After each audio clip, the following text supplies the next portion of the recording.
Hello and welcome to Ditching Hourly. I'm Jonathan Stark. Today I've got an audio excerpt from an answer I provided on my YouTube channel. You can check it out at thejonathanstarkshow.com and it'll redirect you to YouTube if you're into watching videos.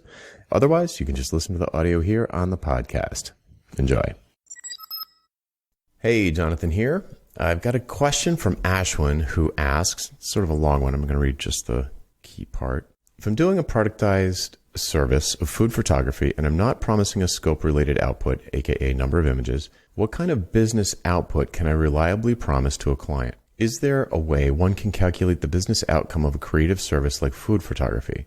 I'm currently doing fixed pricing after watching your videos and have definitely seen an increase in my profits, but one thing I still struggle with is the client's opinion about pictures, and I currently don't have a way of delivering a business outcome through photography, so I can't handle it the way you seem to for software projects where you price the business outcome.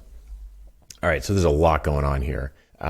Couple things. The first thing I can think of is when you do a productized service, which is a fixed scope service that you sell at a fixed price on your website. So for Ashwin's super duper premium food photography service, it's $1,000, let's say, and they can and people who visit your site or recommend it to your site or however they land on your site, they can take it or leave it. And what's going on there is value is completely subjective. You know, how much is this pen worth to you? You know, it's worth something different to you than it is to me. It's worth a lot to me. So I am going to pay more for that pen than anybody watching this is probably going to pay for this pen. It's totally subjective. So if someone gets to the site and they see $1,000 for premium food service photography or platinum or whatever I said, they're going to decide, is that worth it or not? And that's going to depend on how they value food photography. It's also going to be based on how famous you are, how well known you are, how trusted you are, how much of an authority you are in the space. So maybe that comes from looking at your portfolio. Maybe it's because you've got award-winning work, or maybe you've done work for a business that is way ahead of the person who's on your website. So in other words, it's a mom and pop pizza place and you did all the shots for, Domino's is my example, but I don't know if they have good food photography. But let's just say that, you know, some mom and pop pizza place is thinking about getting professional. They're deciding to finally take the plunge, update their website. They want it to look good. They want the food to look delicious. And you've got this amazing list of clients who they wish they were like. They'd like to see their logo included with this list of other big pizza places or pizza places that they respect, Pizzeria Uno or whatever they're called. So in the case of a productized service, you don't have to talk about the value of the service. They either get it or they don't. That's the beauty of a productized service. It makes the sales process really easy.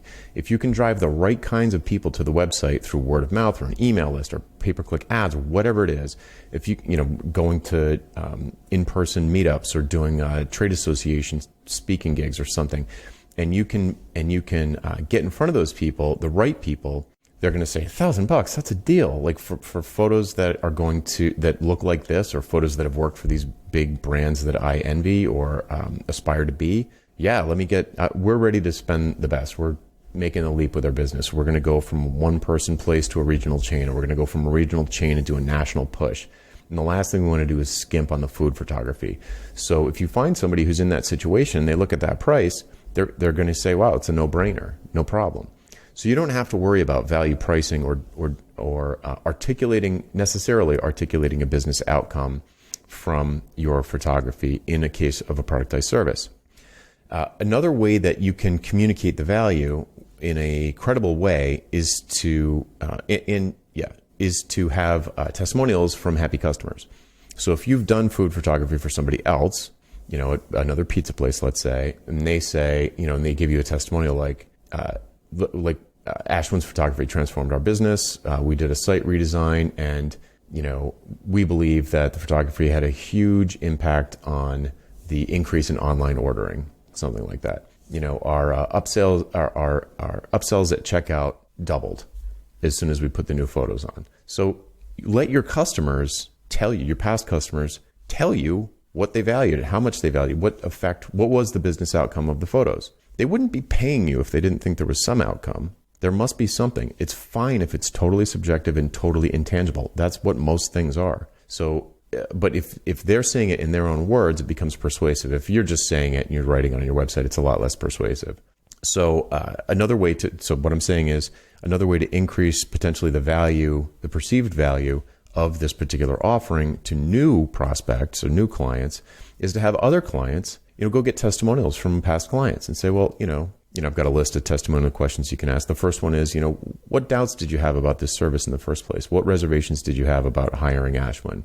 And they can say, well, we were afraid it was going to have no effect. We were afraid we were going to spend a lot of money for, a bunch of pictures that did nothing for us. Like, oh, okay, that's a good answer. And then the next question is like, what was the benefit of having this service? And they'll, and you're working in a very intangible place. It's a very creative place. It's very sort of art, almost into the art realm.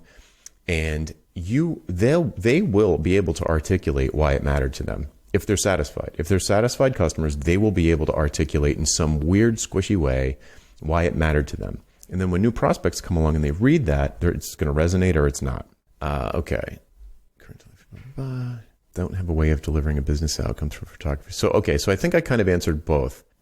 Look, this stuff is super subjective. But if you've got people who are just super satisfied, if you've got clients who are incredibly satisfied with the output that you've delivered, ask them why.